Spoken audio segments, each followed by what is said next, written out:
Ira angkat trofi Kings Cup Thailand. Depay jadi top skor sepanjang masa Belanda. Merino hat-trick, Spanyol bantai Turki. Jerman akhirnya raih kemenangan.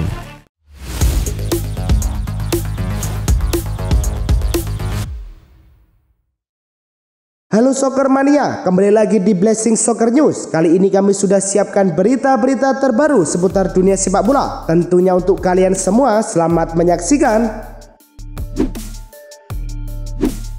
Final Thailand versus Irak digelar di Kanchanaburi Province Stadium Minggu malam. Babak pertama berjalan sengit, namun skor tetap 0-0 hingga turun minum. Di menit ke-75, Irak berhasil unggul. Muhammad Ali memanfaatkan umpan matang dari Ibrahim Bayes untuk bikin gol penentu. Drama berlanjut 2 menit kemudian, bek Persib, Frans Putros, di kartu merah menjelang akhir laga. Giliran Mame yang diusir wasit. Meski harus bermain dengan 9 pemain, sehingga Mesopotamia resmi angkat trofi Kings Cup 2025. Laga Belgium versus Kazakhstan berlangsung di King Bodom Stadium. Pada menit ke-45, Belgium berhasil unggul lewat gol Kevin De Bruyne, umpan Charles de Ketelaere. Tak lama berselang, Jeremy Doku berhasil menambah keunggulan dengan tendangan klinis dari sisi kiri. Memasuki menit ke-51, Nicolas Raskin mencetak gol ketiga Belgium setelah menerima umpan apik dari Doku. Di menit ke-60, Jeremy Doku kembali mencetak gol kedua untuk dirinya sekaligus keempat bagi Belgium. Belgium menutup kemenangan dengan 2 gol terakhir di menit ke-84 melalui De Bruyne dan Thomas Munir di menit ke-90. Hasil ini membuat Belgium berada di peringkat kedua dengan 10 poin, sementara Kazakhstan di posisi keempat. Laga Polandia versus Finlandia berlangsung di Silesian Stadium pada menit ke-26. Polandia berhasil unggul terlebih dahulu. Metikes menceploskan bola ke gawang Finland. Keunggulan Polandia bertambah jelang turun minum. Di menit ke-45+1, Lewandowski sukses memperbesar skor menjadi 2-0. Di babak kedua, Polandia mencetak gol ketiga di menit ke-54. Kominski memanfaatkan bola rebound untuk menjebol gawang Finland. Finland sempat membalas di menit ke-89 melalui Kalman setelah memanfaatkan umpan silang dari sisi kanan, namun itu terlalu terlambat. Berkat kemenangan ini, Polandia berada di peringkat kedua dengan 10 poin, sementara Finlandia di posisi ketiga dengan 7 poin. Robert Lewandowski kembali menunjukkan kelasnya yang tak lekang waktu. Di usia 37 tahun, striker legendaris ini membawa Polandia meraih kemenangan 3-1 atas Finlandia. Dengan tambahan gol tersebut, Lewandowski kini mengoleksi 86 gol internasional dari 160 penampilan, menjadikannya pencetak gol terbanyak sepanjang masa bagi Polandia. Secara global, ia menempati posisi ke-7 dalam daftar pencetak gol internasional terbanyak di belakang Cristiano Ronaldo, Lionel Messi, Ali Daei, Sunil Chhetri, Romelu Lukaku, dan Alda Heri. Laga Lituania versus Belanda tersaji di Stadion Darius N. Girinas. Di menit ke-11, Belanda sukses membuka skor lewat Memphis Depay. Belanda kembali menggandakan keunggulan pada menit ke-33. Quinten Timber mengubah skor menjadi 0-2. Namun, Lituania merespon cepat. 3 menit berselang, Dževydas Gineitis memperkecil skor menjadi 1-2. 2 menit jelang turun minum, Edvinas Grītvainius menanduk bola kiriman Gineitis, kedudukan imbang 2-2. Memasuki babak kedua, Depay kembali menjadi pembeda. Ia mencetak gol keduanya di menit ke-63. Skor berubah menjadi 2-3 untuk Orange. Hasil ini membuat Orange kokoh di puncak klasemen grup G dengan koleksi 10 poin. Memphis Depay mencatatkan sejarah baru dalam sepak bola Belanda dengan menjadi pencetak gol terbanyak sepanjang masa timnas. Dalam kemenangan 3-2 atas Lituania, Depay mencetak gol ke-51 dan ke-52, melewati rekor Robin van Persie yang sebelumnya memegang 50 gol dalam 102 pertandingan. Kini, Depay telah mencetak 52 gol dari 104 penampilan internasional. Gol-gol Depay terdiri dari 26 gol di kualifikasi, 11 gol di laga persahabatan, 8 gol di UEFA National League, 3 gol di Piala Eropa, dan 3 gol di Piala Dunia. Laga Georgia versus Bulgaria berlangsung di Boris Paicadze Dynamo Arena. Di menit ke-30, Georgia membuka keunggulan lewat Kvicha Kvaratskhelia. Keunggulan Georgia bertambah pada menit ke-44. Gagnidze sukses menggandakan skor melalui aksi individu memukau. Memasuki menit ke-64, Georges Mikhailtadze sukses pesta gol dengan gol ketiga, memastikan kemenangan tim tuan rumah 3-0. Berkat kemenangan ini, Georgia di posisi kedua klasemen sementara grup E dengan perolehan 3 poin berkat 1 kemenangan ini. Laga Turki versus Spanyol berlangsung di Stadion Konya. Di menit ke-6, Spanyol langsung unggul lebih dulu lewat aksi Pedri, skor berubah 0-1. Keunggulan Spanyol bertambah di menit ke-22. Umpan silang diselesaikan Mikel Merino menjadi gol. Skor berubah menjadi 0-2. Menjelang turun minum, Merino kembali bikin gol setelah memanfaatkan umpan tarik Pedri. Skor babak pertama berakhir 0-3. Memasuki babak kedua, Ferran Torres mencatatkan namanya di papan skor di menit ke-53 setelah menerima sodoran Lamine Yamal. Hanya 5 menit berselang, Merino melengkapi hat-tricknya dengan sepakan melengkung dari depan kotak penalti. Di menit ke-60, Pedri menutup pesta gol Spanyol dengan penyelesaian manis usai kerjasama dengan Oyarzabal. Berkat kemenangan ini, Spanyol kokoh di puncak klasemen grup E dengan 6 poin. Turki mengoleksi 3 poin di bawahnya. Mikel Merino tampil gemilang dalam laga kualifikasi Piala Dunia 2026 dengan mencetak hat-trick saat Spanyol mengalahkan Turki 6-0.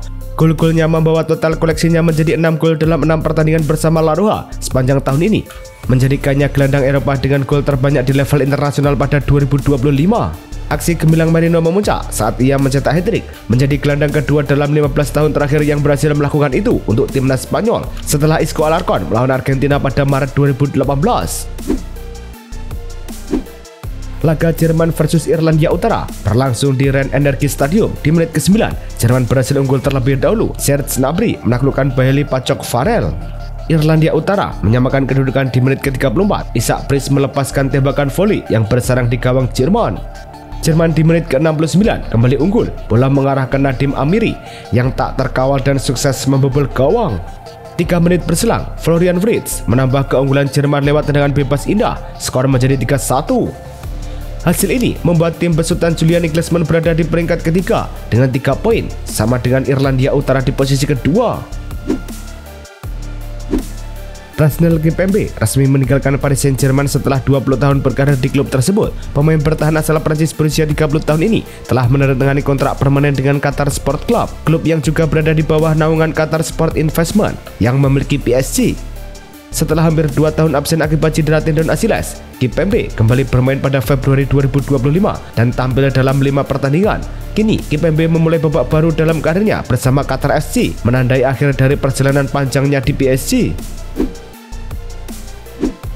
Paris Saint-Germain mengajukan permohonan kepada Federasi Sepak Bola Prancis (FFF) untuk menerapkan protokol koordinasi medis sportif. Langkah ini diambil setelah cedera yang dialami Ousmane Dembélé dan Désiré Doué saat membela timnas Prancis. PSG sebelumnya telah mengirimkan surat kepada pelatih Didier Deschamps memperingatkan potensi resiko cedera pada pemain yang dipanggil.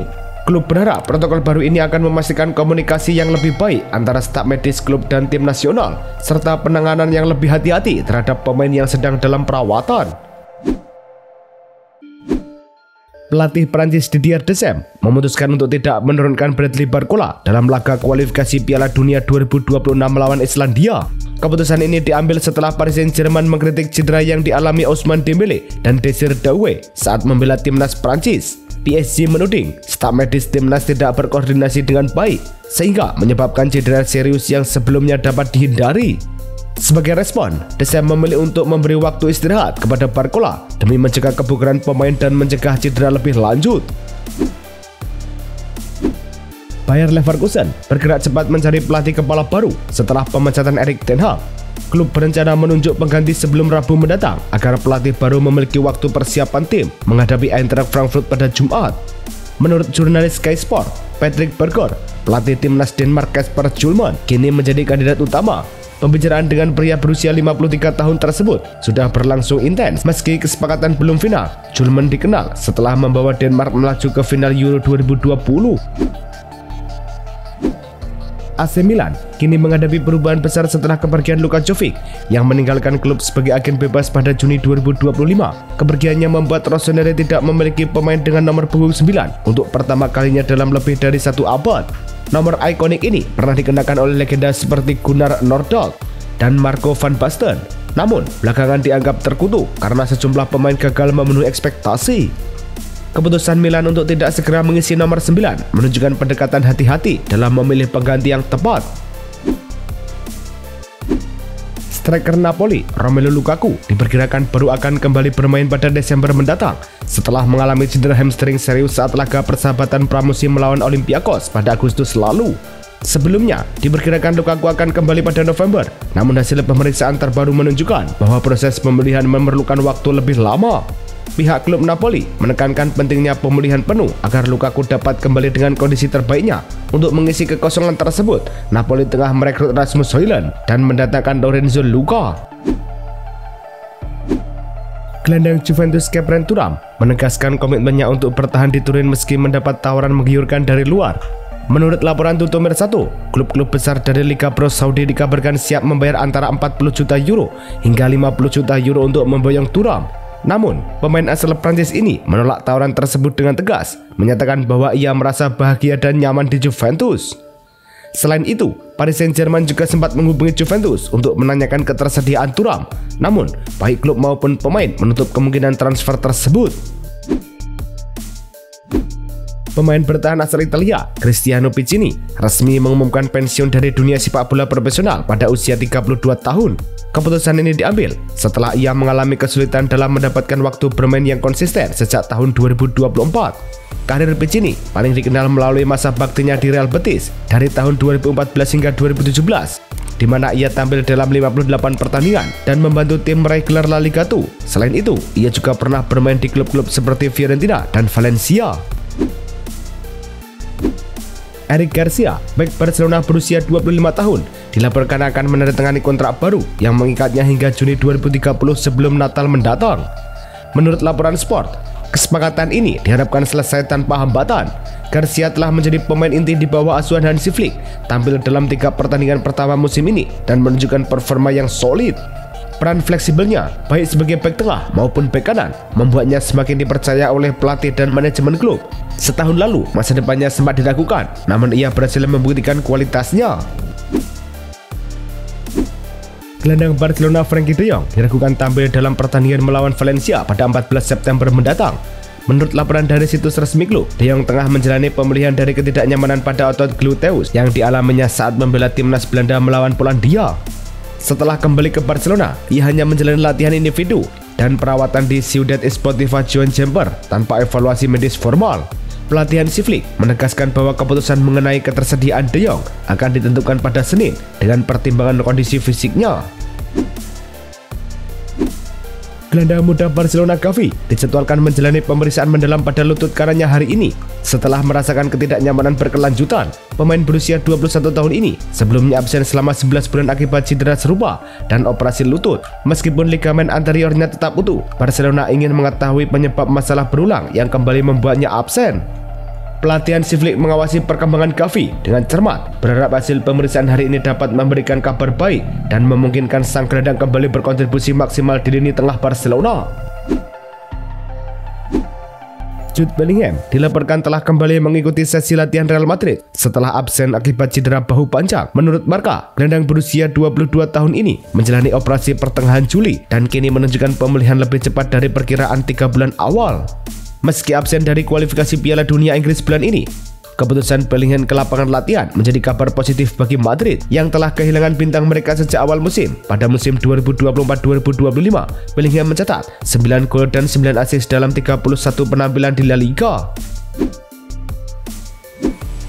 Raheem Sterling menegaskan tidak akan meninggalkan Chelsea meski ada minat dari klub-klub Turki. Menurut jurnalis Fabrizio Romano, winger asal Inggris ini telah dihubungi oleh klub-klub di Super League, namun ia memilih untuk tetap di London bersama keluarganya. Sterling kini tidak masuk dalam rencana pelatih Chelsea dan ditemukan dalam kelompok pemain cadangan. Meski demikian, ia tetap berlatih secara mandiri di fasilitas Cobham. Dengan kontrak tersisa 2 tahun dan gaji tinggi, Sterling memilih untuk menunggu kesempatan di bursa transfer Januari mendatang. Besiktas mencoba merekrut Federico Chiesa dari Liverpool menjelang penutupan jendela transfer di Turki. Menurut laporan Fabrizio Romano, klub asal Istanbul tersebut mengajukan tawaran pinjaman dalam beberapa hari terakhir untuk meminjam pemain sayap asal Italia tersebut. Namun, Liverpool menolak tawaran tersebut dan menegaskan bahwa mereka tidak akan melepas Chiesa. Chiesa absen dalam skuad Liga Champions Liverpool karena aturan pemain homegrown UEFA. Namun ia tetap menjadi pilihan utama di Liga Domestik. Keputusan Liverpool ini menegaskan komitmen mereka untuk mempertahankan Chiesa di Anfield. Liverpool tengah membuka pembicaraan dengan perwakilan Arne Slot untuk menawarkan perpanjangan kontrak setelah musim debut yang gemilang. Menurut laporan dari Indikaila News, pelatih asal Belanda tersebut merasa senang dengan tawaran tersebut dan bersemangat untuk melanjutkan kiprahnya di Anfield.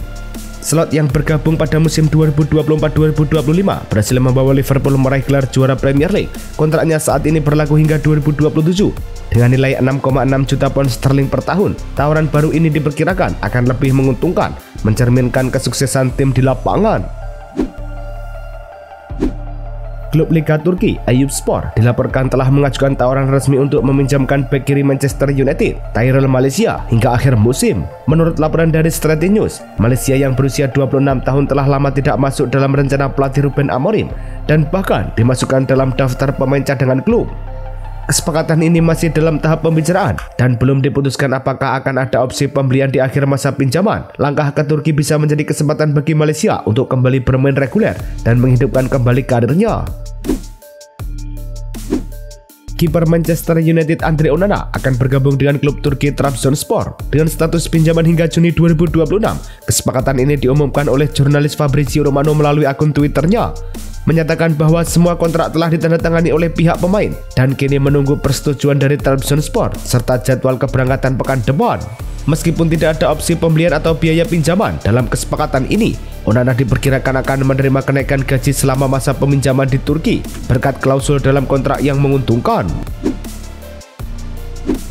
Tottenham Hotspur menegaskan bahwa klub mereka tidak untuk dijual, menyusul rumor adanya tawaran takeover dari pihak Saudi. Dilaporkan oleh The Telegraph, keluarga Lewis yang telah memiliki Spurs sejak 2001 tetap mempertahankan kontrol klub di bawah kepemimpinannya.